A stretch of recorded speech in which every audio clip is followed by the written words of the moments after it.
තාත්තාගේ ආශාවක් තිබ්බා මම කවදා හරි දවසක දිනන්න ඕනේ ලෝකේ. ඒකට මම කොල්ලෙක් වගේ හදන්නේ යා. සමහරවිට මට නම ගමවත් කියාගන්න අවස්ථාවක් ලැබුණේ නැහැ. ඒක හරියට විග්‍රහ කරන්න තැනක් මට හම්බුනේ නැහැ. මම හිතන්නේ මිනිස්සු කියනවානේ අයියෝ මේ අපිටත් ප්‍රශ්න තියෙනවා මේ නළු නිලියන්ට පුදුමාකාර ප්‍රශ්න කියලා. කලාවට එන කෙනා කලාව ඇතුලේ ඔච්චර දිදුලන්නේ මේ ප්‍රශ්න වලට මුහුණ දුන්නේ හින්දා. බැරිම තැන එයා මට කියන බබි දැන් ඔයා පත්තු වෙන්න ඕන කාලේ නේද? මතට එයාට කියන ඉතින් ගිනි කූරක් ගහලා තමයි අයියේ පත්තු වෙන්න වෙන්නේ. මං කොහෙන් කියලා පත්තු වෙන්න. තමන්ගේ චරිතය තමන් මෙන්න මෙයා මම මේ රංගනය කරන්න ඕනේ ඇක්ෂන් කට් ඇතුලේ විතරයි. මිනිස්සු මට බයිනවා එක පැත්තකින් කියනවා නවත්ත ගන්න ඕනේ කට. කතාව නවත්තන්න ඕනේ. කතාව නිසා තමයි මම අදට ජනප්‍රිය වෙලා තියෙන්නේ මගේ කට නිසා.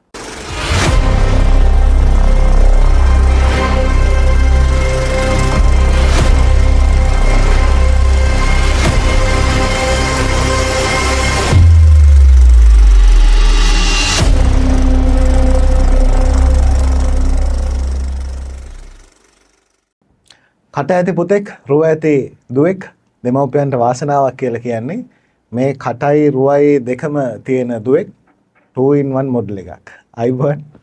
අයිබෝන්. හරි ලස්සනයි මේ අඳුන්වා දීම. අඳුන්වා දීම.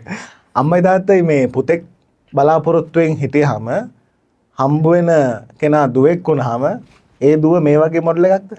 ඔව් අපේ අම්මයි තාත්තයි බලාපොරොත්තුෙන් ඉඳලා තියෙන තුන්වෙනි ළමයා පුතෙක් වෙන්න ඕනේ කියන එක. ඉතින් ඒ ඇඳුම් පැළඳුම් ඔය සියලු දේවල් අරගෙන තියෙන්නේ මම බඩේ ඉන්නකොට කතා කරලා තියෙන්නේ පුතේ කියලා. ඒකේ හොඳම සීන් එක තමයි මං ඉපදිලා තාත්තා නැති වෙනකම් මට කතා කරේ පුතේ කියලා. ඉතින් සමහර විට ඒ නිසා වෙන්නත් ඇති. ඔව්. ඒ කියන්නේ අම්මයි තාත්තයි පුතෙක් බලාපොරොත්තුෙන් ඉඳලා දුවෙක් හම්බුනොත් මේක තමයි මොඩල් එක. මේක තමයි මොඩල් එක. නම ගත්තාම ටානියා ෂෙලොන් වාසනා මුණසිංහ. ඔව්. එතකොට කලාව ඇතුළේ මේ නම පාවිච්චි කරන්න කොහමද ෂෙලොන් මුණසිංහ කියන එක මම හිතලා දාගත්තද? නෑ. මට මගේ වෙලාව බැලුවා. වෙලාව බැලුවම කිව්වා මට ගැලපෙන්නේ මේ නම යන්න පුළුවන් නම මේක. මොකද මම ගොඩක් ආසාවෙන් හිටියා වාසනා මුණසිංහ කියන නමින් යන්න. එතකොට මගේ තාත්තගේ නම විලියම්. එතකොට W අකුර නිසා තමයි ඔය වාසනා කියන කෑල්ල මට දාලා තියෙන්නේ. සහ තාත්තා කියලා තියෙනවා මගේ ඉපදීම එයාට වාසනාවක් කියලා. ඒ නිසා තමයි ওই නම මට එන්නේ. ඉතින් වෙන කතන්දර ෆැමිලි එකක් තමයි අපිට එන්නේ වෙන රටවල් ගණනාවක ආభాෂයක් අපිට තියෙනවා කියන එක තියෙනවා කියලා තියෙනවා. ඉතින් තාත්තගේ සිඤ්ඤෝ කෑල්ල තාම අපිට ඇවිල්ලා නැහැ. ඒක අපිට දීලා නැහැ. ඒ රටේ ඉදිරි අනාගත පරපුරේ මොන වගේ ප්‍රශ්න ඇති වෙයිද කියන බයත් එක්ක හින්දා වෙන්නේ නැති සීයාගේ මුණසිංහ කෑල්ල අපිට දීලා තියෙනවා. ඒ කියන්නේ ඔබේ කතාවේදී කියවනේ ෂෙලොන් මේ වෙලාව බැලුවා කියලා. ඔව්. කියන වෙලාව හඳහන් ඒ වගේ දේවල් විශ්වාස කරනවා. විශ්වාස කරන පුද්ගලයෙක්ම මම හරි මේ යුනිවර්ස් එකත් එක්ක කනෙක්ට් වෙලා ඉන්න මිනිස්සෙක්. කවුරු හරි කියලා තිබ්බද ෂෙලොන් මේ විදිහට ජනප්‍රිය වෙනවා කියලා? එකම එක තැනකදී කියලා තිබ්බා. මෙයා යනවා ලංකාවේ ජනප්‍රිය තලයට යනවා කියන එක කියලා තිබුණා. මම හිතන් හිටියේ ස්පෝර්ට් වලින් යයි කියලා. මම ස්පෝර්ට් වලට තමයි මූලිකත්වය දීලා තිබුණේ. මට ඔය රංග පෑම් කියන දේවල් එහෙම ලොකුවට ෆලෝ කරපු කෙනෙක් මේ පුංචි කාලේ. ඉස්කෝලේ කාලේ ක්‍රීඩාව තමයි කළේ. ක්‍රීඩාව තමයි ඉතින් මගේ ජීවිතේ. මොනවද කරපු ක්‍රීඩා? මැරතන් කරා, ෆුට්බෝල් කරා, නෙට්බෝල් කරා. දැන් ඒව ඔක්කොම අතෑරිලාද? ඒව අතෑරෙව්වා. ඒ කාලේ අතෑරෙව්වා. ගෙදරින් නෙවෙයි පාසලේ. සමහර ගුරුවරු. සමහර ගුරුවරුන්ට තියෙනවානේ දැන් ගෙදරින් අපි අම්මලා අපි මොන දේ කරත් අපිට සපෝට් එකක් තියෙනවානේ. ඉතින් අපේ අම්මලා මම කුරුණෑගල මම ඒක හැම ප්‍රෝග්‍රෑම් එකකම කියනවා මම බොරළු පාරේ ඇවිදගෙන ඉස්කෝලේ ගිහිල්ලා බෑග් එක එල්ලගෙන පයින් කිලෝමීටර් 3ක් ගිහිල්ලා ගමේ ඉස්කෝලේට ගිහිල්ලා එහෙම ආපු හරීම නිර්ධන පන්තියේ ගැහණු දරුවෙක්. ඉතින් ඒ කාලෙදී අපිට තිබිච්ච අඩුපාඩුකම් එක්ක අපේ අම්මලා අපිට පුළුවන් උපරිමය දුන්නා කියන තැන තමයි මං ඉන්නේ. ඉතින් මට ඒ ගමේ ඉස්කෝලේදී අක්කර තැබ්බවල් ගොඩක් වුණා. ඉතින් ඒ කැපිලි, කෙටිලි සහ වගේ සමහරට මම පොඩි කාලේ ලස්සන හින්දා මම ටිකක් ලස්සනයි පොඩි කාලේ දැන් වගේ නෙමෙයි. ඉතින් ඒ රූපයක් තිබුණා මට. ඉතින් ඒ ගම්වලත් පොඩි පොඩි කේස් තියෙන මේ කාලේ හරි සුන්දරයි. ඉතින් ඒ වාරි ක්‍රීඩාව මග හැරුණා. ක්‍රීඩාව මග හැරියා කට්ටිය එකතු වෙලා. ඒකත් හොඳයි. ඉතින් ඒ නිසානේ අද ෂෙලොන් කියන කලාකාරණිය ඉන්නේ නේ. මට ඒ කියන්නේ ඕන ඕනේ රටවල් වල ගිහිල්ලා ලෝකෙම ප්‍රසිද්ධ වෙන්න පුංචි කාලේ හිණක් තිබ්බා. ඉතින් ඒ ප්‍රසිද්ධත්වය ලංකාව ඇතුලේ විතරක් තියාගන්න උනේ නෑ. රංගපෑවට පස්සේ මුළු ලෝකෙම දැන් එක එක රටවල් වලින් මට කතා කරනවා. දකින්නවා මගේ රංගපෑමත් එක්ක. ගෙදරට දිල්හානි කියලා නම කොච්චර කාලයක් යනකම් කිව්වද? ගෙදරට කිව්වා තාමත් කියනවා. තාමත් කියනවා. දිලු කියලා තමයි කියන්නේ ගොඩක්. ඒ දිල්හානි කියන නම එන්නේ දිල්හානියක් නිසා. දිල්හානි අශෝකමාලා. අශෝකමාලා. මගේ තාත්තගේ යාසුව නිලිය. එතකොට එයාවට කතා කරන්නේ නමින්. අපිට කියන්නකෝ ඒ ගැන විස්තර. ඒ කියන්නේ තාත්තාගේ ආශාවක් තිබ්බා මම කවදා හරි දවසක දිනන්න ඕනේ ලෝකේ. ඒකට මම කොල්ලෙක් වගේ හදන්නේ. කෙල්ලෝ වගේ හදලා මට සමාජගත වෙන්න බෑ. හැමදාම ස්පෝර්ට් කරන්න, හවසට කොල්ලොත් එක්ක බෝල ගහන්න, එල්ලේ ගහන්න, වොලිබෝල් ගහන්න ඕවට තමයි මාව යවන්නේ. ඉතින් මගේ අක්කලා දෙන්නෙක් ඉන්නවා. ඒ දෙන්නව එහෙම ගෙයින් එළියට දැම්මේ නැහැ. ඉතින් කාලයක් යනකම් කරාඹු දාන්න බෑ. අඳින්න දෙන්නේ ෂර්ට් එක ඩෙනිම, මට අඳින්න දෙන්නේ නැහැ ගවුම්. එහෙම කාලයක් තමයි මට තිබුණේ පුංචි කාලේ. හරි සුන්දරයි. ඉතින් ඔය කාලේදී තාත්තට හිණයක් තිබ්බා මම ගායිකාවක් වෙන්න ඕනේ. එහෙම නැත්තම් මේ පැත්තෙන් ඉදිරියට යන්න ඕනේ කියන එක තමයි තාත්තගේ හීනේ. ඉතින් එයාගේ ආසම නිලියක් තමයි දිල්හානි අශෝකමාලා. ඉතින් එයාගේ ආසම සින්දුව මම පුංචි කාලේ නම් එයා මට කියලා තිනේ දිල්හානි දුවනි නාඩා නිදියන්නේ. ওই සින්දුව තමයි කියලා තිනේ. එදා ඉඳන් මම දිල්හානි. තාත්තගේ ඒ හීනේ හැබෑ වුණ වෙලාවේ ඒක දකින්න හැබැයි තාත්තා හිටියේ නැහැ. නැහැ.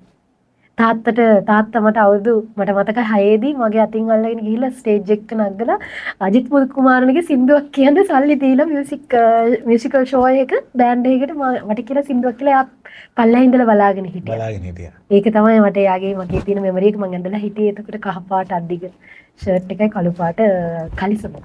මොකක්ද ඒ කියපු සින්දුව? මට මතක හැටියට අජිත් මුතුකුමාරනගේ ගාම සුදු අරලියාමලයි. අජිත් මුතුකුමාරනගේ මේ නෑ සුදු අරලියාමලයි හවස පන්තියට අන්න ඒ වගේ සින්දු තමයි මට මතක හැටියට. ඔන්න අජිත් මුතුකුමාරන කියන මට හොඳට මතක. මොකද ඒ දවස්වල අපේ ගෙදර හරියට උරේෂා රවිහාරිගේ අජිත් මුතුකුමාරනගේ සින්දු අහනවා. Cassette piece. ඔව්. හුස්ම ගන්න අකුරු කියන පොතේ මේ රංජිත් කුමාර ලියලා තියෙන්නේ. රංජිත් කුමාර සමරකෝන් එක තැනක තියෙනවා ෂෙලෝන්. ඒ තාත්තා දුවව උස්මහත් කරන්නේ අර ජිම් පප්පා වගේ ඇඳුම් වලට ඇඳලා. ජිම් පප්පා වගේ ඇඳිනවා, සූරප් පප්පා වගේ ඇඳිනවා. එහෙම ඇඳලා මිනිස්සුන්ව පිනවල තමයි සල්ලි හම්බ කරන්නේ.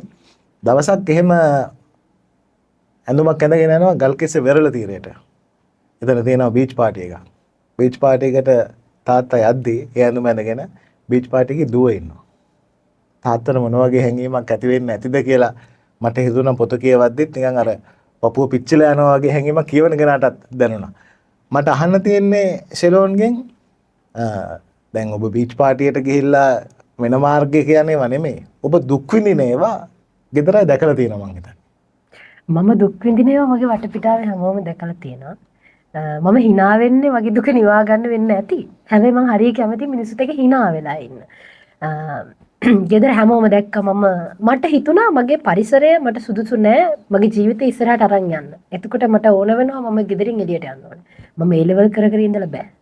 මගේ දක්ෂතාවය මම තේරුම් ගත්තා මට තියෙන්නේ මේ රංගපෑම් පැත්තේ. ඒකට හේතුව ඉස්කෝලේ මම ඉස්කෝලේ මාරු කරනවා මට එන අර ගම ඉස්කෝලෙන් එන ප්‍රශ්න ඒ හැමදේම එක්ක මට ඉදිරියේ අනාගතයක් නෑ කියන එක තේරෙන නිසා මම ඉස්කෝලේ මාරු කළා. මම නගර ඉස්කෝලේකට යනවා. ආදරෙන් මතක් කරන්න ඕනේ ඉස්කෝලේ මම යන තැන මම බස් එකක ගියත් මම නැගිටලා ඔළුව නමන ඉස්කෝලේ ගාවේ. මොකද පළවෙනි කෙටි කතාව මම ලියලා සහන් රන් වලකින් සම්මාන ගන්නවා ඉස්කෝලේ. හොඳම කෙටි කතාව හැටියට. එදා මම හිතුවා මට තියෙන්නේ කලාව පැත්තට. එතකොට මම ඩාන්සින් තෝරගත්තේ විෂයක් විදියට. ඩාන්සින් වලින් යන්න පුළුවන් උපරිමයේ සමස්ත ලංකා දක්වා මම ගියා. ඊට පස්සේ මගේ පාසලේ නර්තන ගුරුවරිය මට කිව්වා මන් දිහා ටිකක් වෙලා බලන් ඉඳලා මම පන්තියේ හරියට ඔය එක එක චරිත ඉස්කෝලේ ප්‍රින්සිපල්ද මගේ ආර්ට් එකේ ඉන්න සර්ලා විස්ලාද මම හරියට අනුකරණය කරනවා රංගපානවා. පොඩි වෙලාවක් ආපු ගමන් මුළු පන්තියේම සයිලන්ට් කරලා මම කරන්නේ රංගපාන එක. ඊට පස්සේ මගේ ටීචර් මන් දිහා කොමාරි ටර්ම් ටෙස්ට් එකක් මට කිව්වා කවදා හරි දවසක ඔයා ලංකාවේ නිලියක් වෙයි කියලා. ඒක තමයි පුතේ ඔයා ෆලෝ කරන්න ඕනේ. ඔයා ඒ ගමන යන්න කියලා. ඒ මිස්ගේ නම මට අමතකයි. මම ඒ මිස්ව තාම හොයනවා. මට හම්බුන්නේ නැති ඊට පස්සේ. නෑ තාම හම්බුන්නේ නැහැ. අපි ඉස්කෝලේ ටිකක් ලොකුයි. ඉතින් ඒ නිසා ගුරුවරු වැඩි ළමයි වැඩි. නමුත් මං හොයනවා ඒ කාලේ හිටපු නටුන් ගුරුවරු මං හිතන්නේ 5ක් වගේ හිටියා. A levels වලට ඒ 5 දෙනාගෙන් එක්කෙනෙක් මං කොහොම හරි හොයාගෙන යනවා කියන නම මතකද ටීචර්? නම මට අමතකයි. අමතකයි. මට නම මතක නෑ. අපි මැඩම් කියලා කතා කරන්නේ නම් කියන්නේ නැහැ. ඒ නිසා ඉස්කෝලේ ලක්දාස් එක තාම මං ඒ ගුරුතුමියව හොයනවා 2013 A level වලට හිටපු ගුරුතුමිය. ඉතින් එයා නිසා තමයි අද ඔයත් එක්ක මම මෙහෙම හරි ඇවිල්ලා ඉඳගෙන මේ කතා කරන්නේ. අහම්බෙන් හරි ඒ ටීචර්ව දන්න කෙනෙක් මේ වීඩියෝ එක බැලුවොත් පණිවිඩය යවන්න. ෂෙලෝන් බලන් ඉන්නවා ඒ ටීචර්ව හම්බ වෙන්න. හම්බ වෙන්න.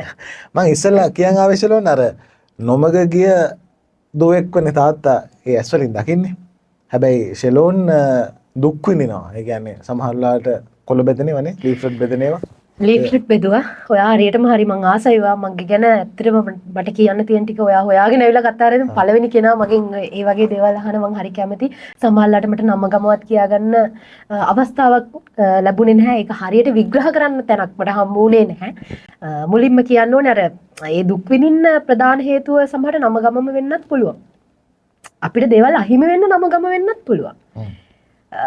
කුල ભેද මත ಜಾති ප්‍රශ්න තියෙන පැත්තක ජීවිතේ කවදාවත් අපිට දියුණුවක් ලබා ගන්න අමාරුයි.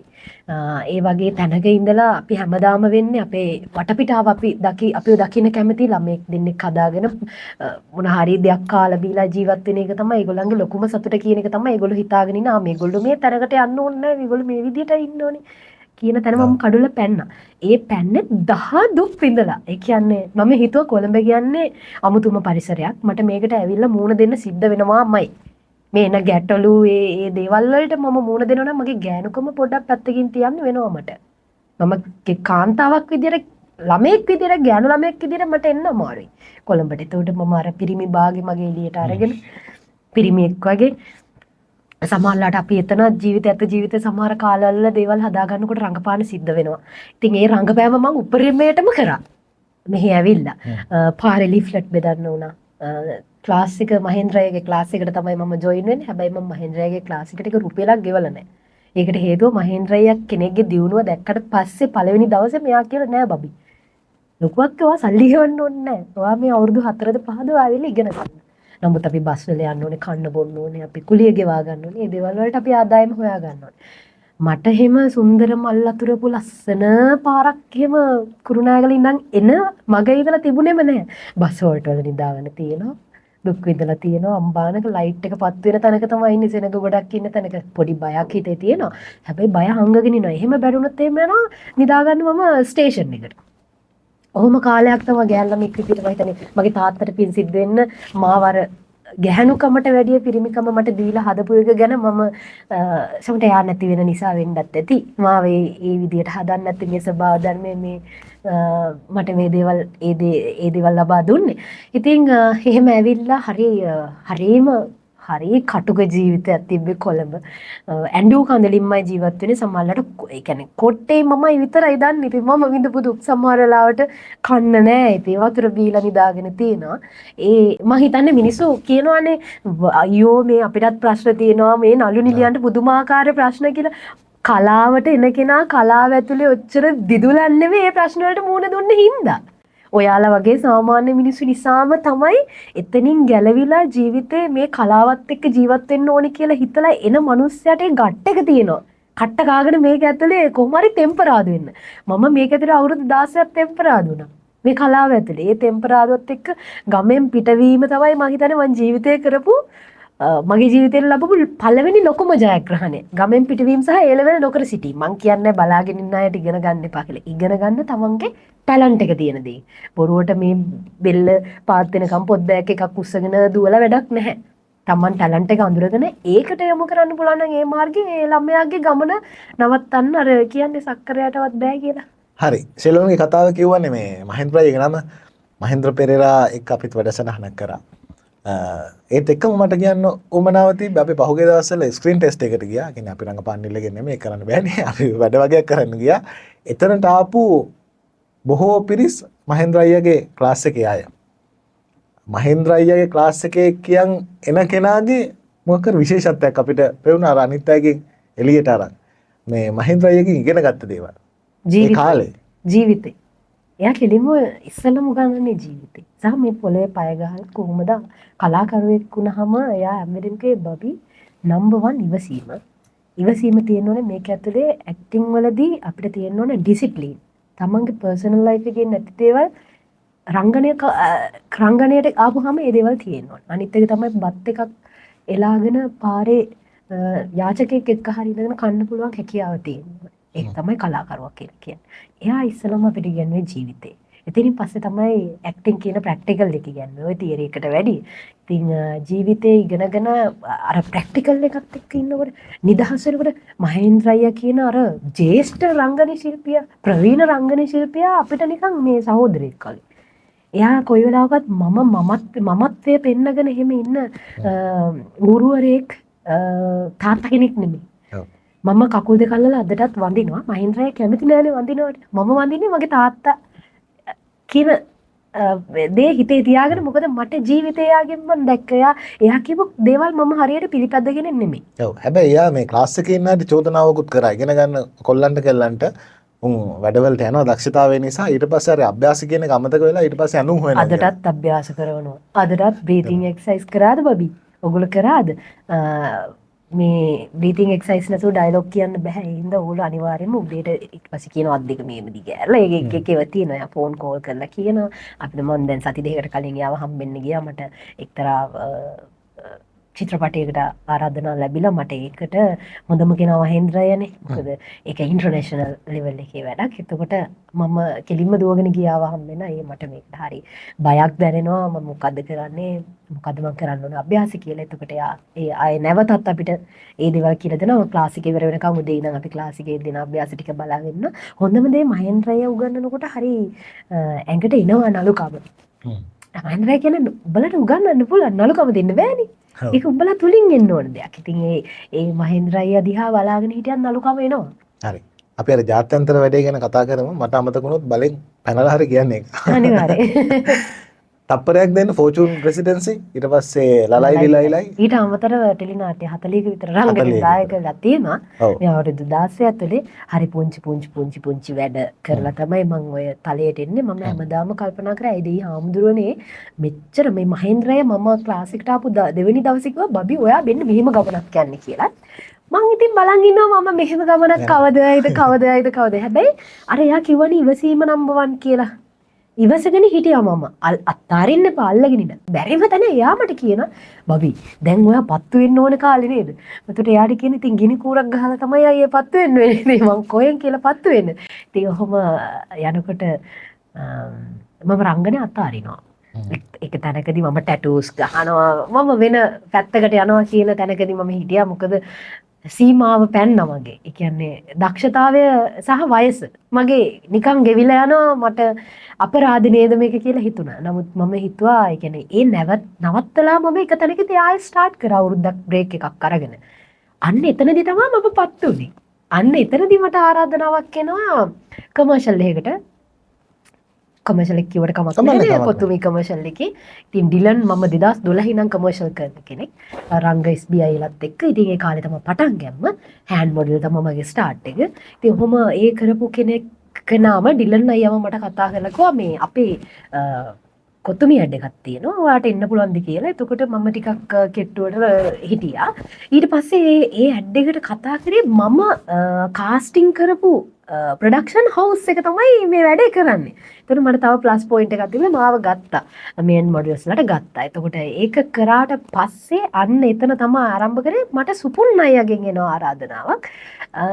මම මෙහෙම අලුත් වැඩක් කරගෙන යනවා. මෙන්න මේකේ චරිතයක් තියෙනවා. ඔයාට ඒක බාර ගන්න පුළුවන්ද කියලා. මට එහෙම සුපුන් අයියා මගේ යාළුවෙක් අවුරුදු 10ක් විතර. මට පළවෙනි වැඩේ දෙන්නේ ඔය අවුරුදු 10කට විතර පස්සේ. ඉතින් කමක් නැහැ කියලා මම බාර ගන්නවා. ඒ වැඩේ අතිසාර්ථක වුණා. ඒකෙදි ශාලිනියක්වත් එක්ක කරපු සීන් එකක් ඒක අතිසාර්ථක වුණා. ඉතින් ඒ වැඩෙන් පස්සේ සුපුන් අයියාගේ වැඩ 3කටම මට ආරාධනා එනවා. ඒ වැඩ 3ම ජනප්‍රිය වුණා. ඉතින් ඕකෙන් තමයි ආයි මම කියන කෙනාව මේ පිරිස අඳුරගන්නේ. ඉතින් ශලෝ නිර්මාණ 40ක් විතර කරලා තියෙනවා කියලා වනේ. ඒකෙන් එතකොට කඩයිම වගේ තියෙන එක මොකක්ද ඔබටම දැනලා තියෙන? මම හිතන්නේ ෆෝචූන් රෙසිඩන්සි එක තමයි මිනිස්සු අතරට ඉතාම සීමිත ප්‍රමාණයකින් ගියේ. හැබැයි මගේ ඒත් සුපුන් රත්නායකගෙමයි ලලයිලි ලයිලයි. අනගි චරිතය. අනගි තමයි අදරත් අනගි තමයි ඉතින් මිනිස්සුන්ට මතක් වෙන අදරත් අනගි කියලා කතා කරන්නේ. ඒ කියන්නේ මිනිස්සෙක් මාව අඳුරගෙන මම සාමාන්‍ය මිනිස්සු දැක්කම පළවෙනි කාල සීමාවේ මම මේක කියන එක මේ හැම කලාකරුවෙක්ටම දැනෙන්නේ නැති මුල් කාලෙදී මට ඒක දරා ගන්න බැරි වුණා. මිනිස්සු ඇවිල්ලා මට කතා කරන එක මට නිකන් ගිල්ටියක් වගේ මට මාව නිකන් අර ડિප්‍රෙස් වෙන්න ගත්තා. මට මේ මිනිස්සුත් එක්ක මම කොහොමද ඩීල් කරන්න කියන එක මට තේරෙන්නේ නැහනේ. මුලදී මට ඒක හරි අපහසුතාවයක් දැනුණා. මම සෙනග එනකොට දුවන්නත් ගත්තා මට කතා කරනකොට මම මොකද්ද කතා කරන්න කියලා. දැන් ඒ කියන්නේ පස්සේ ඒ කියන්නේ මට ඒක මගේ ඇඟෙන් වෙන දෙයක් වෙන්නේ නැති. මම ගමේනේ අර කවුරු දැක්කම මම කතා කරන්නේ බදාගෙන ඒගොල්ලන්ව කිස් කරලා. එහෙම තමයි මම ඉතින් ඔය ආන්ටිලා හම්බ වෙනවා මට ගොඩක්. ආන්ටිලා තමයි ගොඩක්ම ෆෑන්ස්ලා ඉන්නේ. මේ ඇමරිකාවේ ඉන්නවා, ඕස්ට්‍රේලියාවේ ඉන්නවා, UK ඉන්නවා. එහෙම ගොඩක් ඉන්න ආන්ටිලා. මගේ නාට්‍ය බලලා දෙන්නේ. ඉතින් එහෙම ගොඩක් අය කතා කරනවා, විශ් කරනවා. ඉතින් දැන් මට ඒක චුට්ටක් හුරු වෙලා තියෙනවා. මෙහිම තමයි කලාකාරයෙක් විදියට යන්නේ කියන එක. ඒ කියන්නේ මුලින් ජනප්‍රිය වීමට බය වුණා නැත්නම්. බය වුණාම. හැබැයි ජනප්‍රිය වෙනවා කියලා කියන්නේ විශේෂයෙන් මේ ජීවිතය අර එක සීමාවක් දාගන්නවා වගේ එකක් නේද? තමන්ගේ ජීවිතේ තමන්ට ඕන විදිහට ගත කරන්න බෑ වගේ එකක් වෙනවද? නෑ. චරිත රංගපාන්න එපා. මම ඕනම කෙනෙක්ට කියන්නේ දැන් එක එක්කෙනාගේ කෝණේ ඉඳලා බලනකොට ඒක වෙනස් විදිහට තමයි පේන්නේ. මගේ කෝණේ මම අවුරුදු 16න් පැනපු කෙනෙක්. මම පොඩි කාලේ නම් වෙනසක් කරන්න ඒක මට දැනෙච්ච කෙනෙක්. මම හිතුවා මම ස්පෝර්ට් වලින් කරන්නේ. මම ජීවිතේ හැමදාම හිතුවේ නෑ මම ඇවිල්ලා තියෙන වෙනසක් කරන්න. මම ඇවිල්ලා තියෙන වෙනසක් කරන්න. මගේ ජීවිතේ මම හැම වෙලේම හිතන දෙයක් තමයි කවුරුත් ඉස්සර රඟපාන්න හොඳ නෑ. තමන්ගේ චරිතය තමන් මෙන්න මෙයා. මම මේ රංගනය කරන්න ඕනේ ඇක්ෂන් කට් ඇතුලේ විතරයි. ඒක තව චරිතයක්. ඒ චරිතය ආරූඪ කරගන්න එකක් විතරයි. නමුත් මම කවදාවත් අයියා රංගපාන්න හොඳ නෑ තව කෙනෙක් ඉස්සරහා. මම වෙන්න ඕනේ. එහෙම කියන්නේ මම බොන්නේ නෑ. මම හොඳට බිව්වා. ඒ ආතල් ටික ගන්න ඕන කාලේ මම ඒකත් ඉඳලා බැලුවා. දැන් වෙනකොට මම ජීවිතේ මට මම කියන්නේ දැන් ගිය අවුරුද්ද කියලා හිතන්නකෝ. ගිය අවුරුද්දේ මේ දවසේම අද වගේ දවසකම මම ජීවත් වෙන්නේ මමමනේ. හැබැයි මම කියනවා අපරාධි මට ඒ වැරද්ද හදා ගන්න තිබ්බා. එදා මම මෙහෙම කරා. නෑ. එදා හිටියෙත් මමමයි. හැබැයි මම දියුණු නැහැ. දැන් වෙනකොට මම අවුරුද්දක් එතන දියුණු වෙලා මගේ මනස ක්‍රියාත්මක වෙනවා. ගැහණු අයගේ වැඩිපුර දුවන්නේ හදවතනේ. ගැහණු අයගේ ස්ට්‍රෝං තැන තමයි හදවත. හදවත දුර්වල තැනත් හදවත. ඒකට ගැහණු අය වැඩිපුර තීරණ ගන්න හදවතින්. හදවතින් තීරණ ගන්නේ ගැහණු අය අර ඒ කියන්නේ ඕන වෙලාවක අතාරින්නත් පුළුවන් ඕන වෙලාවක අල්ල ගන්නත් පුළුවන්. Tamanට ඕනේ වුණොත් ගන්නත් පුළුවන්. Tamanට එපා වුණොත් අතාරින්නත් පුළුවන්. පිරිමි එහෙම නැහැ. පිරිමි ඔළුවෙන් තමයි තීරණ ගන්න. ඒක යාලට අතාරින්න බැරි. හදවතට ඒගොල්ලෝ ඉඩ දෙන්නේ නැහැ. ඒකයි දෙයක් අල්ලගත්තත් ඒගොල්ලෝ අල්ලගෙන ඉන්නේ. ඉතින් කාන්තාව කියන කෙනාට ඉක්මනට චේන්ජ් වෙන්න පුළුවන්. මම ඔය ටික මේ කාල සීමාව තුළ දැන් මාස 7ක් වගේ පොඩි අභ්‍යාස ටිකක් කරගෙන යනවා මේ යුනිවර්ස් එකත් එක්ක. ඒ කනෙක්ට් වුණාට පස්සේ මට තේරෙන්න ගන්නවා මොකද්ද මම මේ කරගෙන යන්නේ මීට වැඩිය මට මගේ මනස දියුණු කරන්න පුළුවන්. මම දැන් හදවතින් තීරණ ගත්තට ඔළුවට තමයි ඉඩ දෙන්නේ. ඉස්කෝලේ විවාද කණ්ඩායමෙත් හිටියේ? පාසල් පුංචි කාලේ මම ගිය ගමේ ඉස්කෝලේට ගොඩක් තැන් වලින් මට කැපිලි තිබුණා. ඉතින් ඒ නිසා මගේ දක්ෂතාවයන් එළියට දාගන්න පාසලේ ඉඳ තිබුණේ නැහැ. කතා කරගෙන ෆ්ලෝ එක නිසා මම ඒක ඇහුවේ. ආසාව තියෙන කිසිම දෙයකින් මට ඉඩ දුන්නේ නැහැ. දැන් අවුරුදු 16කට ආසන්න කාලයක් ශාස්ත්‍රය තුළ වැඩ කරනවා කියලා කිව්වනේ ෂෙලොන්. ඒ 16 ඇතුළත නිවෙනවපත් වෙනවා වගේනේ. සමහර කාලවල ඉන්නවා අපෝ නැති වෙනවා. එහෙම ගියේ. දැන් මෙතනින් එහාට ස්ථාවරත්වයක් හදාගන්න පුළුවන් වෙයි කියලා සිතුවිල්ලක් තියෙනවද? හරිද වැඩේ දැන්? කලාව ඇතුලේ ස්ථාවරත්වයක් හදන්න අමාරුයි. කලාව කියලා කියන්නේ අර අපිට සුන්දර තරක් අපිට ඇවිල්ලා අපේ තියෙන මොන හරි අපි ආස කරන දෙයක් අපිට එළියට දාගන්න. අපි කියන පුද්ගලයාගෙන් අපිට ලෝකේ මිනිස්සුන්ව පිනවන්න පුළුවන් දෙයක් තමයි කලාව කියලා කියන්නේ. ඒකෙන් මං හිතන්නේ තෘප්තිමත් වෙන්න පුළුවන් කියලා. තෘප්තිමත් වෙන්න පුළුවන් අපේ චරිතත් එක්ක. මිනිස්සු තෘප්තිමත් වෙන තැන තමයි අපි තෘප්තිමත් වෙන්න ඕනේ. ඉතින් කලාව ඇතුලේදී අපිට අර කියන්නේ වාණිජමය ගැටලුවක් ඔක. වාණිජමය ගැටලු තියෙනවා. එතකොට කලාව ඇතුලේ අපිට අර සර්වයිව් වෙනවා කියන එක කවදාවත් වෙන්න පුළුවන් දෙයක් නෙමෙයි. නමුත් නිර්මාණ වලට දායකත්වය ලබා දෙන්න නිර්මාණ බොහෝ පිරිසක් මට ගලාගෙන එනවා. හැබැයි මම අර එක තලයකට කොටු වෙලා කියන එක මට දැන් දැනිලා තියෙනවා. ඉතින් ඒක කඩා ගන්න පොඩ්ඩක්ම නිර්මාණ වලින් ආයෙ චුට්ටක් ඒ කියන්නේ ඒකට සමු දෙන්න ඕනේ කියන තැනක ඉන්න පුංචි කාලයකට කියන්නේ හැමදාම මට අනිගිගේ චරිත කරන්න බෑ. මම චරිතාංග නිලියක් විදිහට තමයි මම සිනමාව තමයි ඉගෙන ගන්න. ඒකට චරිතාංග නිලියක් විදිහට තමයි මාව මහේන්ද්‍ර පෙරේරා එළියට දාන්නේ. එතකොට ඒක තුළදී මට හැමදාම එකම සීමා මේ පුද්ගලයා සුදුසු මේ චරිතයට කියන තැන කොටු වෙන්න මං කැමති නෑ. ඒ නිසා දැනට පොඩ්ඩක් සීමා කරලා තියෙනවා එන අනගිගෙන් පස්සේ ටෙලිනාටි බර ගානක් ආවා. ඒ ආපු ගොඩක් ඒවා ආවේ මට ඒ චරිතෙමයි. ඉතින් මං හිතුවා මිනිසුන්ට ඒකේ දකින්න අලුත් රහක් නෑ කියලා. ඒ නිසා මම එහෙම බාරගත්තේ නැහැ. සමහර දෙක තුනක් මේ දවස්වල ආයි කරගෙන යනවා මිනිස්සුන්ට අමතක වෙන්න දෙන්න හොඳත් නැහැනේ මම කියලා කෙනෙක් ඉන්නවා කියන එක. ඉතින් මට දෙන චරිතේ මොකද්ද? මම ඒකට උපරිම සාධාරණයක් කරනවා. ඒකට විශේෂ හේතුව මොකක්ද දන්නවද? ඒකට හේතුව අපි ගමේනේ. ගමේ තමයි චරිත ජීවත් වෙන්නේ. දැන් නගරෙට ආවම ඉන්න ඔක්කොම කපටි මිනිස්සුනේ. අපි හැමෝම කපටි. එතකොට නගරෙට ආවට පස්සේ හැබැයි ගම ඇතුලේ ඉන්න එක එක ඔය අපි කියන ඔය වෙනම කේලම් සමාජය තියෙනවා, වැදගත් සමාජය තියෙනවා, මධ්‍යම පාන්තික, එතකොට නිර්ධන, ධනපති ඔය කියන සියලුම කට්ටිය ජීවත් වෙනවා ඔය ගම ඇතුලේ. ඉතින් අපිට අපේ දක්ෂතා අපි එළියට මුලින්ම පෙන්වන්නේ ගම ඇතුලේ. අපි අවුරුදු උත්සවවල මගේ පළවෙනි රංගනයේ එන්නෙත් අවුරුදු උත්සවයේ බීප චරිතයකට මම ඇක්ට් කරනවා පන්සලේ හාමුදුරුවෝ ඉස්සරහා. හාමුදුරුවන්ට අඳුර ගන්න බැරි වෙනවා මෙයා ගෑනු ළමයෙක්ද පිරිමි ළමයෙක්ද කියලා රැවුලකුත් දාගෙන. ඉතින් ඒ තමයි මගේ පළවෙනිම මේ රංගනය. ඉතින් ඔය වගේ දේවල් ඔය ගමේ ජීවත් වෙලා ඒ චරිත දැකලා මට හෙට පිරිමිගේ චරිතයක් කරන්න කිව්වොත් මම බය නැතුව බාර ගන්නවා පිරිමි චරිතයක් කරන්න. ඒ වගේ තමයි ඉතින් කලාවත් එක්ක ඉතින් අපි මේ ඇදිලා බැඳිලා ඒකට දැන් පරිණත වෙලා ඒක ඇතුලේ දැන් ඒකටම ගිහිල්ලා මං හිතන්නේ අපේ ජීවිතේ දැන් තියෙන්නේ. ඔව්. ඔබ කියවනේ මේ එකම විදියේ චරිතෙද්දි මම ඒව ප්‍රතික්ෂේප කරා කියලා. අපේ අත්දැකීමක් තියෙනවා මල්කාන්ති ජයසිංහ මහත්මයෙක් වැඩසටහන් කරාලත්. එතුමේ කියපු කතාවක් තමයි මේ මට දැන් එන්නෙම නපුරු චරිත මටත් දැන් ඒක හරි අමාරුයි කියන කාරණාව. ඔබේ ගත්තහමත් දැන් තප්පරයක් දෙන්න ගත්තහමත් දැන් යන මද ලංකා චිත්‍රපටයේ ගත්තහමත් අර නපුරු ගතිය තියෙන එක එනවා. එතකොට ඒ වගේම වැඩ ආවොත් ආපහු ඒව පොඩක් හෝල් කරනවා කියන එකද කියන්නේ. මට ඒ චරිතේ කැරක්ටර් එක වෙනම පැත්තකින් පෙන්වන්න පුළුවන්. අපිට කේන්ති ගන්න පුළුවන් අවදි ගොඩක් තියෙන කෙනේ අවස්ථා තියෙනවා. චරිත පෙන්වන්න පුළුවන්, කේන්ති ගන්න පුළුවන්, කේන්ති නොගෙන වගේ නිහඬ වෙන එකත් කේන්තිය. කේන්ති ගන්න පුළුවන්. අන්න ඒ වගේ වෙනස්ම චරිතයක් මම නපුරු චරිතේ මට පෙන්වන්න පුළුවන් අවස්ථා බැමි තියෙනවා නම් මම ඒ චරිත බාර ගන්නවා.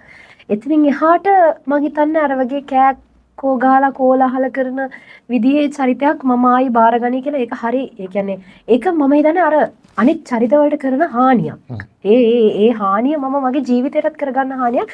මුලින් කට්ටිය සතුටු වුණාට පස්සේ හිතනවා මිනිස්සු මෙයාගේ ඇත්ත ජීවිතෙත් මෙයා මේ විදිහ තමයි කියලා. හැබැයි දුකට කරුණක් තමයි සමහර වෙලාවට අර චරිතේ කරලා ඒකෙ මිදෙන්න අපිට භාවනා කරන්නත් වෙනවා. මොකද මට ඒක මගේ ඇත්ත ජීවිතේටත් එන්න ගන්නවා.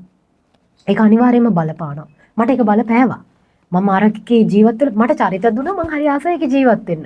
මම කල්පනා කරනවා මෙයා මේ විදියට කරා නේද? මේ අර චරිතේ මෙහෙම හිටියා නේද? මේක නේද මෙතෙන්ට එන්න ඕනේ කියන එක කාන්තාවෝ ප්‍රශ්න දාගන්න ඒවා පිරිමිත් එක්ක මගේ ඇස් දෙකෙන් මං අනන්තවත් දැකලා තියෙනවා. මගේ ගෙවල් අහල පහල මිනිස්සුන්ගේ රණ්ඩු සරවල් මම හොඳට දැකලා තියෙනවා. ඒකට මේ කාන්තාවගෙන් පිට වෙන වචන මම අහලා තියෙනවා. ඉතින් මේ දේවල් එක්ක මම හිතනවා මේ චරිතෙ මට හම්බුණා මට කරන්න තියෙන්නේ මේක තමයි. මේක තමයි මේගොල්ලෝ ඉල්ලන්නේ. ඉතින් මම ඒක කොණ්ඩෙන් හරි මම වෙනස් කරගන්න මම ඒක ඩිරෙක්ටර්ත් එක්ක කතා කරනවා, මේකප් ආටිස්ට් එක්ක කතා කරනවා, මම චරිතයක් කරනකොට මම සියලු දෙනාම ප්‍රොඩියුසර් එක්ක ඉඳලාම මම කතා කරනවා. කතා කරලා තමයි ඒ චරිතෙට මෙන්න මේ දේ නේද වෙන්න ඕනේ කියලා අපි ඒක මතික තීරණයකට ඇවිල්ලා තමයි ඒ චරිතෙට අපි ඒ අවශ්‍ය දේවල් ටික ඉතින් දෙන්නේ. හරි. මම අර කලින් සඳහන් කරපු චිත්‍රපටයේ මද ලංකාව ගැන අපි වෙනම කතා කරන්න නැත ඕනේ. ඊට කලින් සෙලෝන් දැන් සෙලෝන් ගත්තාම නිලිය, නිරූපිකාව, නිවේදිකාව, නර්තන ශිල්පිනිය, ඩබින් ආටිස්ට්. ඔව් ඩබින් ආටිස්ට්, ස්ක්‍රිප්ට් ලියනවා. ඔහොම ගොඩක් තියෙනවනේ. තව මොනවද එකතු වෙන්න තියෙනව? ඩිරෙක්ෂන් වෙන්නේ නැති. අධ්‍යක්ෂණය කියලා කියන්නේ නම් ලොකු කාර්යයක් නේ. හීනයක් තියෙනවා. කවදා හරි දවසක මට හීනයක් අන්තිම මගේ හීන තියෙන්නේ බඳලා ළමයි දෙන්නෙක් හදන එක. ඒක තමයි කාන්තාවගේ අන්තිම තීරණය. ඒක ඒ හීනේ තියෙනවා. ඒක මම හිතන්නේ අපිට දැන් අවුරුදු 40න් බඳින්නත් පුළුවන්, 50න් බඳින්නත් පුළුවන්. දරුවෝ හදන්න ඕන තරම් ක්‍රම තියෙනවා. නමුත් ජීවිතේ අර සතුට පැත්තෙන් ගත්තොත් අපි අර තෘප්තිමත් කියන තැනදි ගත්තොත් මම ආසාවක් තියෙනවා මගේ කතාව ලියන්න. ඒක ලියලා මට ආසයි කෙනෙක්ව දාලා ඒ කතාව තව කෙනෙක් රඟපානකොට ඒක විඳින්න. ඉතින් ඔකට සම්මානයක් ගන්න එක තමයි මම සම්මාන බලාගෙන වැඩ කරන කෙනෙක් නෙමෙයි. ඒක විශේෂයෙන්ම කියන්න ඕනේ. මොකද දැන් සම්මාන වලට මම දන්නේ නැහැ. මම රංගන ශිල්පිනියක් විදිහට මට ගොඩක් අය බනි මේ කියන කතාව වැරදි කියලා. නමුත් මට දැනෙන විදිහට ඉතින් ඉස්සර සම්මාන බරයි. දැන් හරි සැහැල්ලුයි සම්මාන. ඒ නිසා සම්මානයක් කියන දේ එහෙම බලාපොරොත්තු වෙන්න බෑ. මොකද නිර්දේශ වීම කෙසේ වෙතත් අපිට සමහර වෙලාවට ඉන්විටේෂන් එකක්වත් ලැබෙන්නේ නැති දේවල් තියෙනවා. අපි කොච්චර මගේ සමහර views ගිහිල්ලා තියෙනවා, මිලියන ගණන් views ගිහිල්ලා තියෙන වැඩකටවත් ඒගොල්ලෝ සමහරට දන්නේ නැතුවද දන්නෙත් නැහැ මෙහෙම රංගන ශිල්පියෝ ශිල්පිනියෝ ඉන්නවා කියලා. හරි දුකක් දැනෙනවා. අපිට එක ටෙලි නාට්‍යයක් කළා එහෙම දක්ෂ නැගී එන නිදිය වගේ ඒවා ගන්න අපිට අමාරුයිනේ. අපි ඒක ඇතුළේ ටෙම්පරාදු වෙන්න ඕනේ. අපි ගොඩාක් වැඩ කරන්න ඕනේ. අපේ ප්‍රවීණයෝ එක්ක වැඩ කරන්න ඕනේ. ඉතින් එහෙම නොකර අපිට සම්මානයක් හම්බ වෙනකොට ඒ සම්මානේ හරි ඒ බර මං හිතන්නේ දැනෙනවා අඩුයි. ඒ නිසා සම්මාන කියන ඒවා ගැන අදහස් අත්හැරලම තිබුණා. නමුත් රංගනයේ පැත්තෙන් සම්මානයක් ගන්න හොඳම නිලිය කියන කැටගරි එකට එන්න තමයි ඔය කාල සීමාව ඔය අවුරුදු 16න් මම දැඟලුවේ. හොඳම නිලිය. මට ඕනේ හොඳම නිලිය, ජනප්‍රියම නිලිය නෙමෙයි. ඉතින් ඒ සම්මානයට කවදා නිර්දේශ වෙයිද කියන්න මම දන්නේ නැහැ. මොකද අපේ ප්‍රවීණයෝත් ඉන්න හැම නිර්දේශන වෙච්ච අති දක්ෂ ප්‍රවීණ රංගන ශිල්පිනියෝ. ඉතින් කතාව ලියලා කවදා හරි දවසක සම්මානයක් ගන්න පුළුවන් වුණොත් මගේ හීනයක් ඒක. දැන් කතාව ලියමින් ඉන්නවනේ. ඒක යනවා. ස්වයං චරිතාපදානයත් එතකොට. කොයි කාලෙ විතර ඒක කියවන්න පුළුවන් වේද? අවුරුදු 5ක් තිස්සේ මම කතාව දැන් නිර්මාණය කරනවා. ඊට පස්සේ ඒක සිනමාවටද ගේන්නේ කොහොමද? මම හිතනවා ඒක පුංචි තිරයට ගන්න අමාරුයි. ඒක රිදී තිරයටම තමයි එන්නේ. ඒක ඊටාම දරුණු මෙතෙක් කාලයකට කවුරුත් අත්විඳලා නැති වේදනා කෂ්ටක ජීවිත තමයි ඒක ඇතුලේ තියෙන්නේ. ඉතින් ඒක මම හිතනවා ඒක චරිත ඔළුවේ තියාන ලියන්නේ මම. ඒක හරි අමාරු කාර්යයක් චරිතයක් ඔළුවේ තියාන ලියනකොට ඒක ලියනවා ඒ දෙබස් කියන දේවල් ඒවා පුංචි තිරේ එකට ඉඳගෙන බලන්න පුළුවන් දේවල් නෙමෙයි. ඒක තමයි ඒක ලියාගෙන යනවා දැන්. හරි. ෂෙලෝන් අපිට හම්බ වෙන්නේ channel C එකේ ප්‍රසන්ටර් කෙනෙක් විදියනේ. සමාජ මාධ්‍යයේ channel එකක වැඩ කරා ඔබ. ඒ අතර ඔබ try කරේ නැද්ද ප්‍රධාන ප්‍රවාහයේ කියන්නේ විද්‍යුත් නාලිකාවලට සම්බන්ධ වෙන එහෙම කැමැත්තක් තිබෙන්නේ නැද්ද? නැත්නම් ඒක try කරේ නැද්ද? try කරේ නැහැ. මම හැම වෙලෙම දේවල් වලට try කරන්නේ නැහැ. මම උත්සාහ කරලා ඒ කියන්නේ උත්සාහයට වඩා මම හරි ආසයි මිනිස්සු ඒ කියන්නේ. මෙයා මේකට ටැලන්ට් නේ. මේ ළමයා දක්ෂයි. මෙයාගෙන් අපිට වැඩක් ගන්න පුළුවන්. අන්න එහෙම හිතලා කවුරු හරි මට යෝජනාවක් කරොත් තමයි මම බාරගන්නේ. මම තව අනේ මට මේ වැඩේ ඕනේ කියලා ජීවිතේ අද වෙනකම් රංගනයෙන් වේවා ගායනයෙන් හෝ නර්තනයෙන් හෝ කිසිම දෙයකින් නිවේදනයෙන් කිසිම දෙයකින් මම කතා කරලා වැඩක් ඉල්ලලා නැහැ. channel C එකටත් මම ඇප්ලිකේෂන් එකක් දැම්මා. ඇප්ලිකේෂන් එක දැම්මේ මං කිව්වා මට අර නැවත ස්ටාර්ට් කරන්න උවමනාවක් තිබ්බ නිසා අවුරුද්දකට පස්සේ මම හිතුවා මට මගේ කටෙන් ප්‍රයෝජනයක් ගන්න ඕනේ. මිනිස්සුන්ට හරි මේ මිනිස්සු මට බයිනවා එක පැත්තකින් කියනවා නවත්ත ගන්න ඕනේ කට. කතාව නවත්තන්න ඕනේ. කතාව නිසා තමයි මම අදට ජනප්‍රිය වෙලා තියෙන්නේ මගේ කට නිසා. ඒතර මගේ කට නවත්ත ගත්තොත් මම කියලා කෙනෙක් නැහැ. ඉතින් මේක දීලා තියෙන ප්‍රයෝජනයක් ගන්න. ඒකේ උපරිම ප්‍රයෝජනේ මම හිතන්නේ මම දැන් අරගෙන තියෙනවා. ඒක රංගනයේ පැත්තෙන්, නිවේදනයේ පැත්තෙන්, ඩබින් පැත්තෙන් ඔක්කොම මේක නිසා තමයි මම අද මෙහෙම ඉන්නේ. ඉතින් මම හිතනවා ඒක අර විශ්වයේ දීලා තියෙනවානේ අපිට අපේ මේ ඕරා එකත් එක්ක අපි ඉන්නකොට අපේ ඕරා එකේ වැඩිපුරම අපේ මේ පවර් එක වැඩිම තියෙන්නේ මොකක්ද කියලා අහුවොත් මම කියන්නේ මගේ කට මගේ අඩුම පවර් එක තියෙන මගේ හાર્ට් එක. මම හිතනවා දැන් ඒක කෙමෙන් වෙනස් වීගෙන යනවා. මේ මෙතෙන්ට ඒක එනවා කියන එක. මේ අර ජීවිතේ ගොඩක් තැන්වල මේ මිනිස්සුන්ට මම මෙහෙම දෙයක් කියන මේක ජීවිතය ගැන ප්‍රශ්න. අපි මේ හැමදාම නෑ බෑ මට මේක කරන්න බෑ. ඇයි මට මෙහෙම වෙන්නේ? අනේ දෙයනේ මම කොච්චර හොඳ වුණත් මට මෙහෙම වෙන්නේ නෑනේ කියලා කියන තෝට් එක අපේ සිතුවිල්ල අපි මේ විශ්වයට මුදාහැරපුවාම විශ්වය හැමදාම අපිට දෙන්නේ ඒක. රුපියල් 50000ක ජොබ් එකක් නම් ඔයා කරන්නේ. ඔයා කියනවා මේ 50000න් මම මගේ වියදම මෙන්න මෙච්චරක් මම මේකෙන් කවර් කරගන්නවා. මම මේකට තියාගන්නවා ගෙදර වියදමට මේක මම කුලියට දානවා මේකෙන් මම ගමන් බිමන් යනවා. එතකොට විශ්වය හැමදාම වලට 50000 ජොබ් එක විතරයි දෙන්නේ. ඔබ 50000 මේ ටික කරපන්. ඕක තමයි දෙන්නේ. ඉතින් මම හිතුවා සිතුවිල්ල තමයි මගේ වෙනස් කරන්න ඕනේ. මිනිස්සු මාව දකින විදිය තමයි මම වෙනස් කරන්න ඕනේ. නැත්නම් මට වෙනස් වෙන්න කිසිම දෙයක් නැහැ. හරි. අපි අර සීමාවක් දාපු මේ නවත්තපු මද ලංකා චිත්‍රපටය. කොහොමද මද ලංකා චිත්‍රපටයට අවස්ථාව ලැබුණේ ඉෂලොන්? කොහොමද ඒ ආරාධනාව ආවේ? කවද්ද කොහොමද? රංගනය දැන් කරගෙන යන අතරතුර ඒකද පළවෙනි ෆිල්ම් එක? නැතුන්වෙනි එක. තුන්වෙනි එක. ඔව් තව එකක් එන්න තියෙනවා සීරි කියලා එකක්. ඒක තාම ඇවිල්ලා නැහැ. ඒක දැන් අපි මේ වෙනකොට අවුරුදු 8ක් වෙනවා ෂූට් කරලා. ඒකේ ශලනියක් කළා මේගලා අපි කට්ටියම හිටියා. ඒකේ අධ්‍යක්ෂකවරයා කවුද? රොහාන් අය තමයි. රොහාන් පෙරේරා. රොහාන් අය තමයි අධ්‍යක්ෂණය කරේ. ඉතින් මේ ෆිල්ම් එක එනකන් අපි බලන් හිටියා. දැන් නම් නෑවිත් ඉන්නක හොඳයි. හැබැයි ඒක 1940 1960 කෙනෙක්ගේ චරිතයක් තමයි මම කරන්නේ. ඒ කාලවකවානුවේ තරුණ ගෑනු ළමෙක්. ඉතින් එහෙම ඒ ෆිල්ම් එක ආවේ නෑ. ඊට කලින් ආව මූවි එකක් අපිට පුරුදු වෙන්න කියලා මහේන්ද්‍රයි අපිව දානවනේ මූවීස් වලට. මම ඒකෙත් සීන් දෙකක් වගේ කරා. මේ ජනපති ප්‍රෙසිඩන්ට් අන්න වට හරියට ප්‍රෙසිඩන්ට් සුපර්ස්ටාර්ද? ප්‍රෙසිඩන්ට් සුපර්ස්ටාර් අන්න ඒකේ මම සීන්ස් දෙකක් වගේ කරා. අර ඡන්දේ බලන තැන් වලට දාලා ඒ හිතවත්කම් මහින්ද්‍රයකව යන්න මූවි එකක් කොහොමද කරන්න කියන එක ඉගෙන ගන්න කියලා. ඉතින් ඒක තමයි පළවෙනි මේක ඒකට තමයි මුණ දුන්නේ. නමුත් මද ලංකා තුල ඊට වැඩි වෙනස්. ඒ කියන්නේ මගේ සීන්ස් තව තිබුණා. ඒ සීන් දෙක දැන් මේක ඇතුලේදී ටෙලිකාස්ට් ඒ කියන්නේ මේ මිනිස්සුන්ට ප්‍රේක්ෂකයාට බලා ගන්න අපි දීලා තියෙන සීන්ස් දෙකයිනේ මගේ මූවි එක ඇතුලේ. ඒකට ඒක ඇතුලේ ඔබ මතක හිටිනවා. ඒ සීන් දෙක හොඳටම ඇති. මම හිතන්නේ ඒක උපරිමයටම මිනිස්සුන්ට මතක තියෙනවා. ගොඩක් අය ඒකත් බලලා කතා කරලා ඔය දෙක හොඳටම ඇති කරපු ටික. මම හිතන්නේ මද ලංකා කියලා කියන මූවි එක කිසිම කෙනෙක් කියන්නේ හැල්ලුවට ලක් කරලා නැහැනේ. මේ මූවි එකේ ඉන්න හැම චරිතයක්ම චරිතයක්.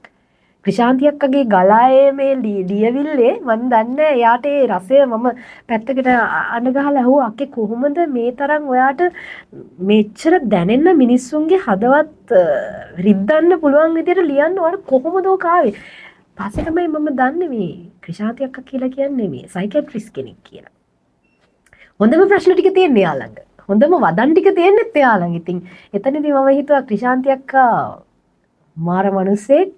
පළවෙනි වැඩේ ඉතාම මිනිස්සුන්ගේ ප්‍රේක්ෂක ආදරේ ඉතාම ලස්සනට අර ඒ කියන්නේ ඒක කියන්න මන් දන්නේ යා දිනාගෙන ඉවරයි හිට. ප්‍රේක්ෂකයන්ගේ හිත දිනාගෙන ඉවරයි. ඒ කියන්නේ හැම චරිතයක්ම ගත්තම චරිතවලට පුදුමාකාර සාධාරණයක් කරලා තියෙනවා. දැන් මගේ චරිතෙට මට කතා කරේ රංගස්බී අපේ DOP අයියා. රංගයියා කියලා තිනවා මේකට හරියන්නේ මමයි හේෂානි දෙන්නම මේ චරිත දෙකට කවුද කියන එක බලනකොට කියලා තිබුණේ නැහැ. මේ දෙකට හරියන්නේ මෙන්න මුන් දෙන්න. ඔය චරිත දෙකට ගැලපෙන්නේ මුන් දෙන්න. ඉන්න මේ දෙකට මෙයාලා දෙන්නව ගන්න කියලා. ඉතින් මම ඔයිට කලිනුත් මම කිව්වා මේ මම අහපු ලස්සනම වචනේ අපේ ඩිරෙක්ටර්ගේ වැඩේ ඉවර වුණාට පස්සේ මම මෙහෙම මම දැකපු අදම තුච්චම ජරාම පහත්ම බලම ගෑණි උඹ කිව්වා. මං හිතුවේ මට ඊට වැඩිය දෙයක් නැහැ. ඉතින් ඒ කියන්නේ එයාට එච්චරයි චරිතය ගැන සතුටු වුණා. මම මේක කරපු චරිතය ගැන එයා සතුටු වුණා. සහ ඒ අභ්‍යාස ඉතින් අපි කරලානේ හිටියේ. එතකොට ඉතින් ඒක හරි මම ඉගෙන ගත්තේ සිනමාවනේ. ටෙලිනාට්‍ය නෙවෙයිනේ. ඒතකොට මම සිනමාව ඉගෙන ගන්නකොට මම දන්නවා මගේ පුංචි තිරේ මම කොච්චර පරාසයක් දෙන්න ඕනේද? රිදී තිරේට මම කොච්චර දුරට ගේන්න ඕනේද? කියන එක මම දන්නවා. එතකොට මට අර පුංචි තිරේ කෑ ගහන්න මෙතන කෑ ගහන්න බෑ. මම මූණේ හැංගීම් භාව ප්‍රකාශනයෙන් පවා මම දෙන්න ඕනේ හරි සියුම්ව. ඉතින් මම ඒ ටික අඳුරගත්තා එතනදී. ඒ අධ්‍යක්ෂකතුමා ඉතාලම සතුටු වුණා. රංගයියට පුදුම සතුටුයි. රංගයියගේ වැඩේ කොට ගියා. දැන් වැඩේ තියෙන ගෙනල්ලා දැන් අතෑරලා නෝන්ඩි වෙන්නත් බෑ. මනුස්සයට ඒක පුදුම විදියට සතුටු වුණා. ඉතින් හරි ලස්සනට වැඩේ වුණා. අද වෙනකොට ප්‍රේක්ෂකයෝ තවමත් වැළඳගෙන මම ඔයාලා දන්නවා ඇති දැන් ඊයේ පෙරේදා ඔයාලා හැමෝම එකතු වුණා අපේ දින 50 දවසට. ඉතින් එදා එක තාත්තා කෙනෙක් ඇඬුවා මට ජීවිතේ මම අකමැතිම දේ පිරිමි අඬන එක. මං ආස නැහැ පිරිමි අඬනවට. මම ඒ කියන්නේ මට වැරද්දක් කරලවත් මගේ ආදරවන්තයා පහු කාල සීමාව තුළ මගේ හිටපු කවුරුත් අඬනවට මම කැමති නෑ. ඒ කියන්නේ ඒක මට පුදුම විදියට මගේ පපුව කඩාගෙන යන වට ඒක දැනෙනවා. ඉතින් එදා ඒ තාත්තා අඬනකොට වීඩියෝ එක ඇති සමහරට ඔයගොල්ලෝ ගත්ත වීඩියෝ එකත් මට ඇඬුණා. ඒ කියන්නේ තරම් හදවත්වල විචිත්‍ර ආදරය ඒ වේදනාවල් කියන දේවල් තියනවාද මෙච්චර ක්‍රිෂාන්තියක් මේ මිනිස්සුන්ට මේක ඇත්තටම ලොකු පිනක් මම හිතන්නේ මිනිස්සුන්ට මේ අම්මා තාත්තා කියන හැඟීම දෙන්න පුළුවන් මූවි එකක් නිර්මාණය වෙනවා කියන්නේ අද කාලේ සම්මාන පිට සම්මාන හම්බෙන්න ඕනේ. ඒකේ කාට කොහොම වුණත් ඒ චරිතවලට ධනංජය මම ධනංජයට මාර ආදරේ. මොනවද මුලින්ම මේ ධනංජයව දකිද්දි හිතුනේ මේ විදිහට? මම ධනංජයට ඉස්සර කැමති නෑ. ධනංජයට පෙන්වන්න බෑ මට ධනංජය. හේතුවකුත් නෑ. අපි දෙන වැඩ කළත් නෑ. මම ධනංජයට කැමති නෑ. දැන් ධනංජයට වඳින තැනට වගේ මම ඒ තරම් මම ධනංජය සිරිවර්ධන කියන පුද්ගලයාට පුදුමාකාර ගෞරවයක් තියෙනවා. ඒ පුද්ගලයා දැක්කත් මට හිතෙනවා නේ. ඇයි සමහරවිට මම හිතලා මම තනියමත් හිතලා තියෙනවා ධනංජය දිහා බලලා අනේ මෙයාට ඇත්තටම සම්මානයක් එන්න ඕනේ. මෙයා කොච්චර ඒ කියන්නේ එයාගේ දැන් ටෙලි නාටකත් අපි බලනවානේ. ඒ චරිත ගත්තම ධනංජය සිරිවර්ධන වගේ කෙනෙක් ඒ වගේ චරිත කරනකම ඇත්තට මෙයා හිතා ගන්න බැරි නළුවෙක්. ඒ වගේ නළුවෙක්ටයි සම්මානයක් හම්බෙන්න ඕනේ. මං හිතන්නේ ලබන අවුරුද්දේ මේක අතාරින්න බෑ. ලොකුගේ මං හිතන්නේ 2025 තමයි ලොකුම ෆයිට් එක තියෙන්නේ. තරංගකාරී කියන්නේ තරංගකාරීත්වය අතිශයින්ම තියෙන අවුරුද්ද 2025 මම දන්නේ සම්මාන උළෙලවල් වල මොන දේවල් සිද්ධ වෙයිද කියලා. අපි බලමු ධනංජය සිරිවර්ධනට සත්‍ය චරිතය වෙනුවෙන් මොකක්ද ලැබෙන්නේ කියලා නේ. මං අහන්නේ ඔයාට ඇඟේ හිරිගඩු පිපුන්නේ නැද්ද? බලන්න එයා ඒ කියන්නේ අර හිනාගෙන දීප ගන්න එයාගේ ඒ මූවමන්ට් එක පවා තනිකර ඒ කියන්නේ මට එතන එයා කාන්තාවක් කියන එක ඒ කියන්නේ දැන් අපි කියමුකෝ දෙපැත්තටම මිනිස්සු ගන්න විදිය වෙනස්නේ. පිරිමි භාග කියලානේ මිනිස්සු කියන්නේ. ඒක හරි කැතයි අයියේ එහෙම කියන එක. නමුත් ධනංජය ඒක ඒ කියන්නේ අපි කවුරුත් චරිත මේ වගේ චරිත මේ අපි ඩිවලොප් කරලා මේ සමාජෙ මෙහෙම චරිත ඕනේ කියන එක මේකට උපදෙස් දෙනව නෙමෙයි. නමුත් මේ චරිත මේ සමාජෙ ජීවත් වෙනවා. ඒ චරිත වලට හානියක් කරන්න එපා. ඒගොල්ලන්ට අයිතියක් තියෙනවා මේක ජීවත් වෙන්න. බලන්නකො මේ ලස්සන ඒ කියන්නේ ඒ කාන්තාවක් කියන එක උපරිමයටම දුන්නානේ ධනංජය අයියා. ඒක ධනංජය සිරිවර්ධන මම දැක්කේ නෑ කොහෙවත්. මට ධනංජය වෙතනින් පැවුන්නේ නෑ. මට අදටත් මං ධනංජය දැක්කම මේ තමයි ධනංජය සිරිවර්ධන. දැන් තමයි ධනංජය සිරිවර්ධන ඉන්නේ කියන ඒ ගැඹිරත්වය ඒ ලාලිත්වය ඒ මට තේරෙන්නේ නෑ. ඒ කියන්නේ එයා ඒ හොඳම පිරිමියෙක් ධනංජය සිරිවර්ධන කියන්නේ නියම පිරිමියෙක්. අපිට ඕක ඇත්තටම වචන වලින් කියන්න බෑ. බලන්න වෙනවා. ඒක ප්‍රේක්ෂකයා හැබැයි ප්‍රේක්ෂකයා දීලා තියෙනවා. නිර්වචන දීලා තියෙනවා.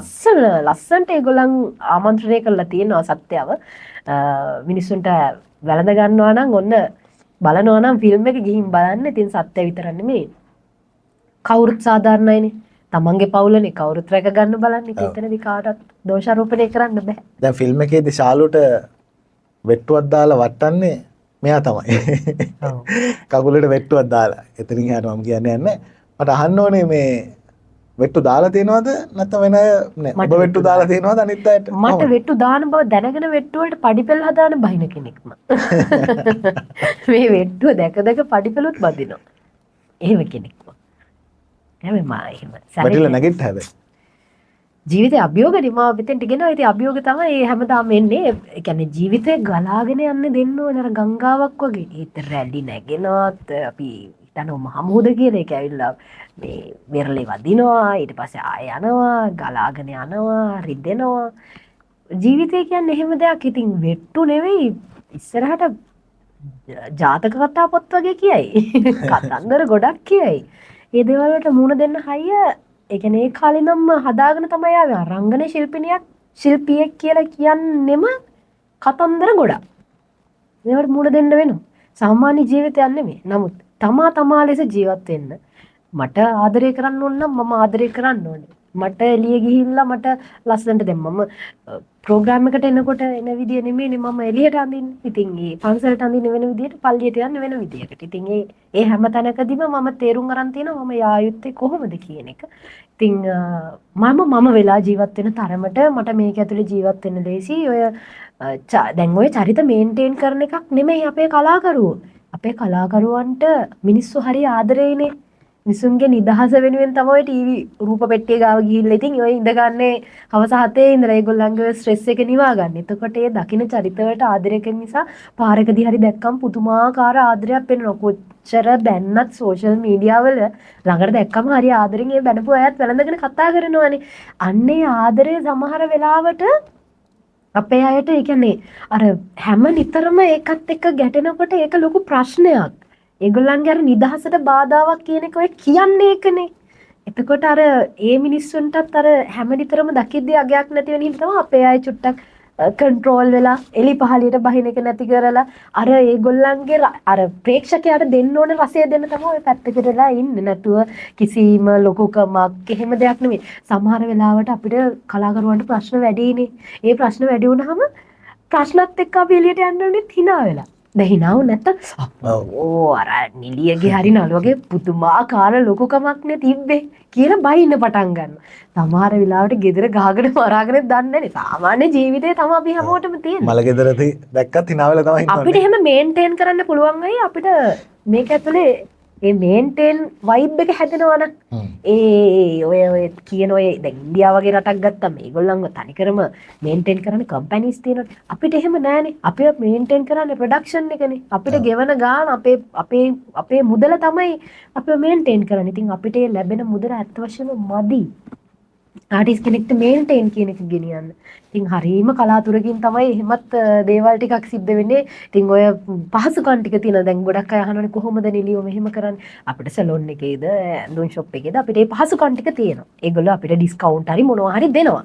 ඉතින් ඒ නිසා පහසුවක් කරුණකොට අපිට කලාගමක් කලාකරුවන්ට ඉන්න නවාතනක් කියලා හැම දේවල් අපේ හැදිලා නැහැනේ. අපි එහෙම මේන්ටේන් වෙන්නේ නැහැ. රජයෙන් අපිව මේන්ටේන් වෙන්නෙත් නැහැ. නමුත් ඉදිරි අනාගතයේදී අපි බලාපොරොත්තු වෙනවා අපේ කලාකරුවන්ට එහෙම දෙයක් හරි මේ ආණ්ඩුවෙන් හරි සලසලා දෙයි කියලා. හරි. එක සුබ පණිවිඩයක් තියෙනවා මදලංකා චිත්‍රපටය ඉන්දියාවේ පෙන්නනවා. දෙමළ භාෂාවෙන් හඬ කවලා. ඒක එකක්. ඔබේ පැත්තෙනොත් ඒ සතුට භුක්ති විඳින්න පුළුවන් ඒ නිර්මාණය හිටපු කෙනෙක් විදියට. අනික් පැත්තෙන් ඔබත් මේ කොදෙව්වෙන් එහාට යනවා කියලා ඉස්සෙල්ලා කිව්වා. අර අපි පස්සට කියන්න ඕනේ කියලා කල්දාන කියපු වැඩේ දෙක ගැනම කියන්න. දෙක ගැනම කියනකොට ඉතින් අපේ දෙයක් වෙන රටකට යනවා කියන්නේ වෙන භාෂාවකට යනවා කියන්නේ ඒක ඇත්තටම ලංකාව අපේ මුළු කලා ශාස්ත්‍රයෙන්ම ලැබපු ලොකු ජයග්‍රහණයක්නේ. ඒක මම බැලුවා සමහර ඩයලොග්ස් තියෙනවා මේ ඩබ් කරලා තියෙනවා බලපුවම හරිය ලස්සන අපේ වොයිස් වලට ගැලපෙනම වොයිසස් තමයි ඒගොල්ලෝ තෝරගෙනත් තියෙන හරිම ලස්සනයි. ඉතින් ඉන්දියාවේ මම හිතන්නේ තමිල්නාඩු ප්‍රාන්තයේ දැන් ඔන්න ඒක තිරගත කරන්න සූදානම් කරලා තියෙන සීළු කටයුතු සූදානම්. ඉතින් ඊට අමතරව මම බොලිවුඩ් පැත්තට අඩිය තියලා තියෙනවා.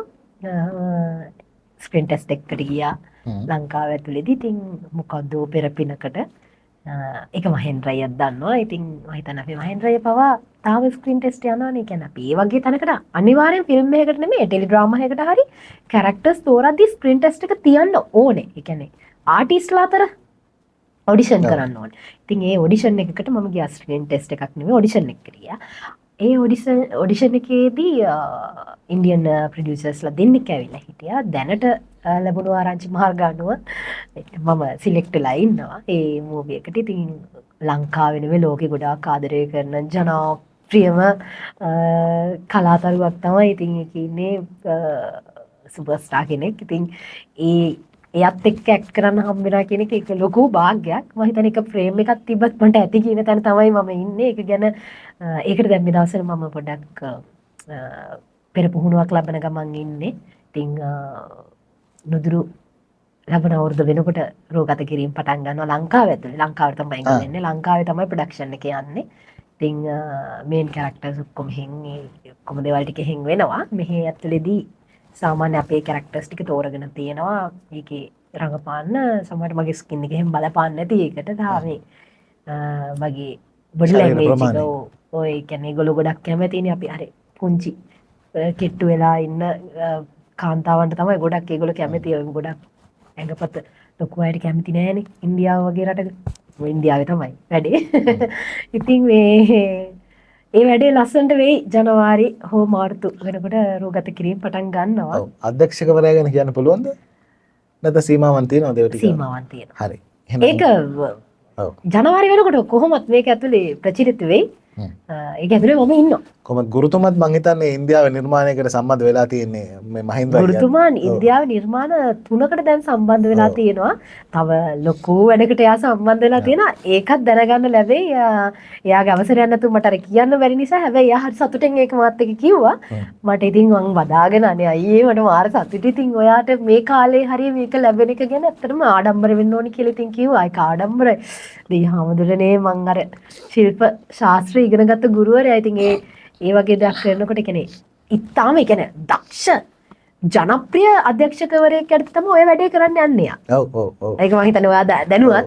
ඉතින් ඒ වැඩේ මම විශ් කරනවා ඒක ලස්සනට කරගන්න ලැබෙන කියලා. ඉතින් මටත් එයා විශ් කරා මේ වැඩේට සම්බන්ධ වෙනවා කියනකොට මට ගොඩක් සතුටුයි බබි.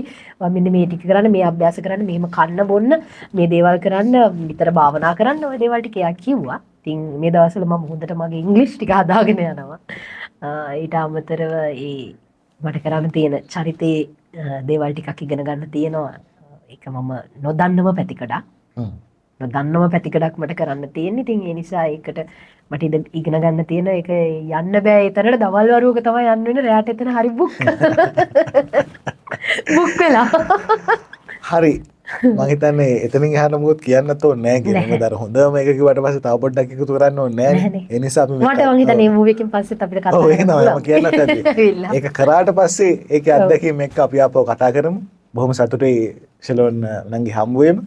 ඔබේ සියලු වැඩ කටයුතු සාර්ථක වෙන්න කියලා ප්‍රාර්ථනා කරනවා. ජය වේවා. තැන්ක් යූ මට ආරාධනා කරාට ඇත්තටම අද දවස් අමතක වෙලා තිබුණේ. අසනීප වුණ ඔය දවස් 50 පිරෙන දවස් අයිස්ක්‍රීම් කාලා. ඒ නිසා ඉතින් තැන්ක් යූ ඔයගොල්ලන්ගේ වැඩත් සාර්ථක කරගන්න ශක්තිය ධෛර්යය ලැබෙන්න කියලා ප්‍රාර්ථනා කරනවා. තව කලාකරුවෝ මේ විදිහට ගෙනල්ලා ඒගොල්ලන්ගේ ජීවිතය ගැන කතා කරන අවස්ථාව සලසලා දෙන්න. ඒ අදිෂ්ඨානය ඔයගොල්ලන්ගේ හිතේ තියෙන අදිෂ්ඨානය සඵල වෙන්න ශක්තිය ධෛර්යය ලැබෙන්න කියලා ප්‍රාර්ථනා කරනවා. බොහොම ස්තුතියි. ජය වේවා.